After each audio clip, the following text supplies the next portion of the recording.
All right, well, welcome back. We're going to do Really Ringwood again. Welcome. This is, I think, one of the times where, as we've been preparing for this is an important episode. This is one that I think we really need to do in the moment, in the here, and in the now. Yeah, yes, this is a big one right now. I think it's safe to say, and this is no exaggeration, Ringwood is about to possibly move forward with one of the largest and most consequential changes that our town has ever seen. The current leadership of Ringwood would have us all believe that there's a singular solution that will give us all a redeveloped shopping center. Ooh, I've been waiting for this for how many years?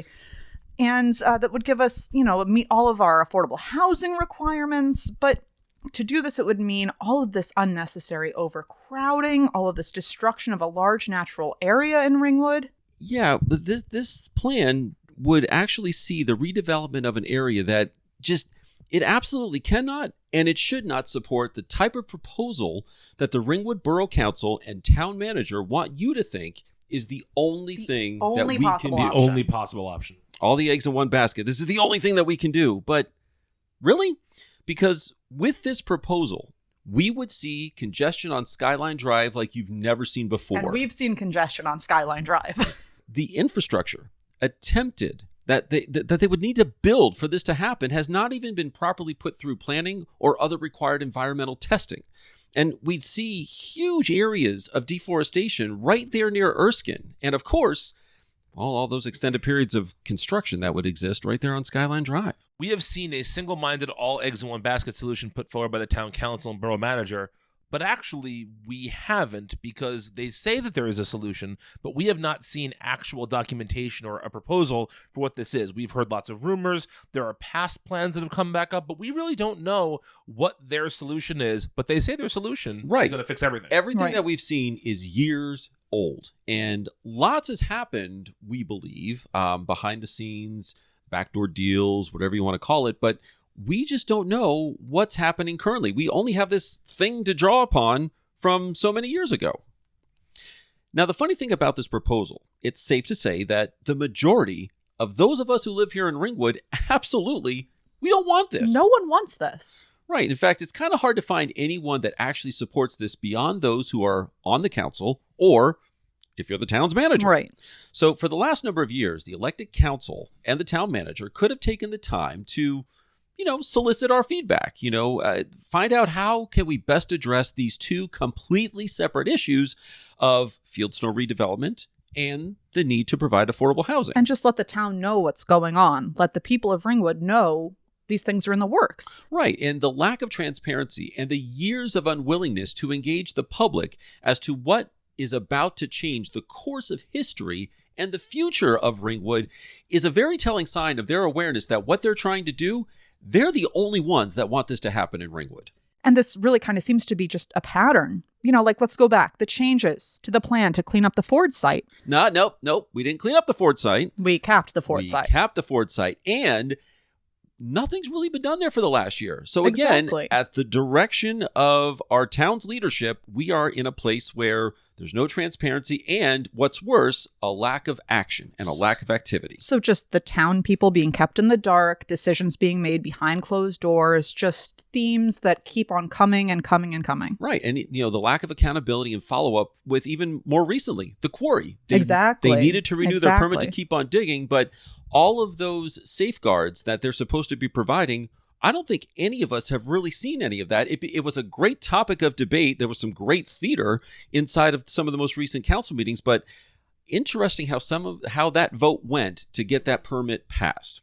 We're actually going to probably talk about that in a future episode, but I digress. Let's kind of continue. Let's stay focused on this. Now, this show is unaffiliated with any political or group or organization that exists in Ringwood, in Passaic County, in the state of New Jersey, the United States, the planet Earth. But our researchers found that there is a group out there that is gathering support to oppose this single project that Ringwood believes we all want or we all need, and we know we don't. And that group is called the Neighbors for the Preservation of Ringwood. Now, the Neighbors for the Preservation of Ringwood supports, and this is coming directly from them. This is coming from their Facebook page. If you're interested, if you want to get involved, we encourage you. Go to Facebook. Again, the name is Neighbors for the Preservation of Ringwood. This group supports affordable housing and sensible, environmentally sound development and character with our beautiful town. This page, this Facebook page, which again, please check it out if you're interested, It will serve as a place for civil discussion and to share information and ideas about the future of Ringwood and the impending town center development. Yeah, the plan that the town has presented to the community is wrong for Ringwood, and as concerned citizens, we need to let the council know now, because remember, we're all neighbors who love this town. Again, this is straight from the description of who they are as a group. Mm-hmm. And that's what the group is all about. It's really straightforward. They aren't red or blue. There's no Republican or Democrat, no R or D after their names. They are all of us, and they want to bring together a unified voice to tell the town's elected officials and hired borough manager that this is the wrong thing for Ringwood.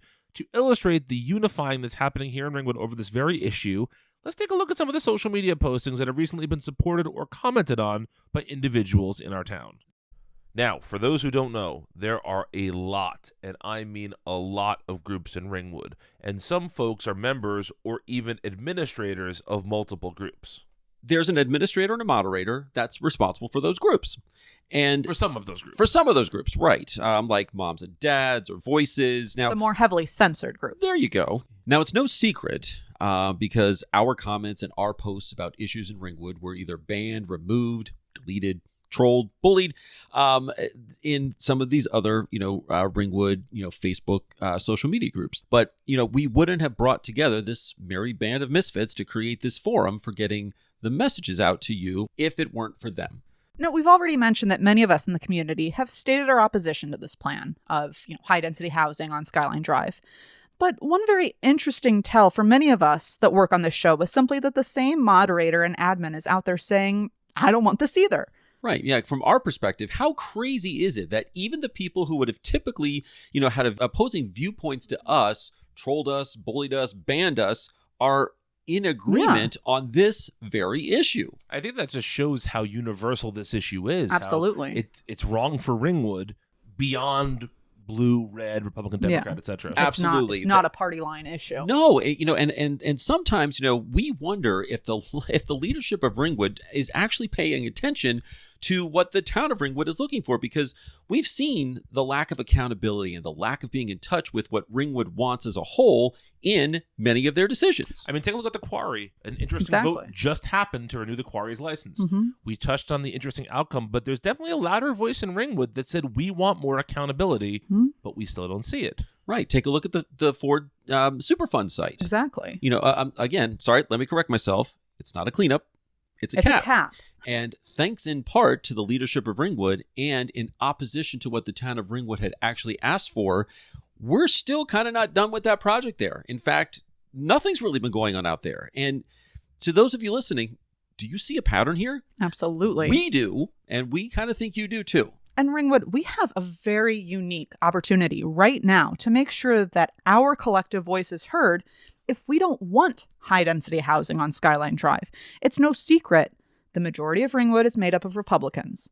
Now, in recent culture, if you're a Republican, your identity could mean that you're a Trumper, you're a never Trumper, you're a MAGA, you're not a MAGA, you're a moderate, you're conservative. Yeah, and if you're a Democrat listening to the show, you might be labeled as a liberal, or maybe you're a radical, or snowflake. A snowflake, or whatever everybody likes to call you or you call yourself. I mean, labels are kind of funny in our society and in our town, aren't they? But here in Ringwood, at a local level, we don't let the fact that everyone on the council has an R next to their name be the reason why you don't step up and let them know that you don't want this. Think about this as an opportunity to join together to ensure that the future of Ringwood is not made up of high-density housing, congestion on Skyline Drive, the destruction of our natural environment, and something that we'll all have to stare at with regret for years to come, because at this moment, we did nothing and we said nothing.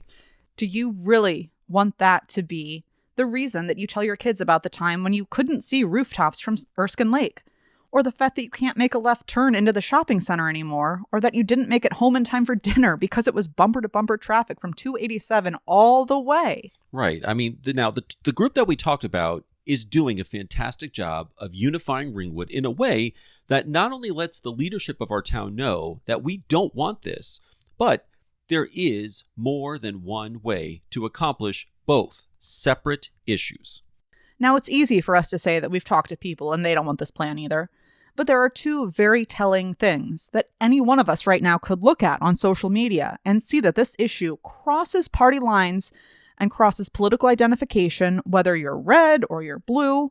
And I think that it's worth pointing out to you because I guarantee many of you are thinking it, but you're not saying anything. And that is just the simple fact that just because you identify yourself with one party doesn't mean that that's the party you should only vote for or you should only support on a local level, especially when those elected officials are out of touch, are out of sync with what you know is wrong for our community. This is a great example of the difference between local politics and national politics. Nationally, Democrats stand for one thing, Republicans stand for something else, and it can be very hard to cross those lines because there are fundamental issues in place that you don't want to cross from whatever side you're already on. Right. This is very much a local issue that does not follow along the R or the D. It's unique to Ringwood. It's unique to this election cycle, to this election season, and we need the town to be informed and involved and to make their decisions about who to vote for according to what will affect our town.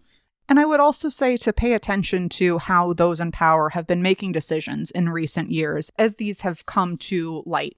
We want to believe that everybody on the council is doing what's best for Ringwood, but it seems suspicious to some of us that this has not come up at all until we are now in an election year when the majority of the borough council is up for grabs. And not only that, we are seemingly close to the outcome as to what is going to ultimately be decided.